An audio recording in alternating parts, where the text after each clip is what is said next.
أعزائي المشاهدين، موعدنا اليوم مع زيت الهيل أو الحبهان واستعمالاته وفوائده ومضاره.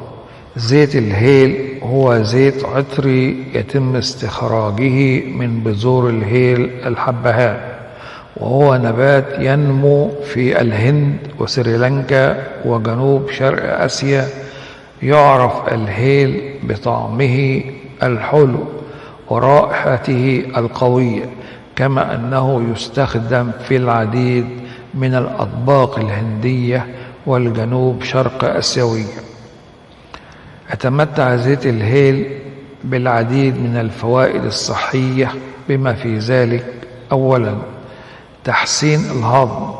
يساعد زيت الهيل على تحفيز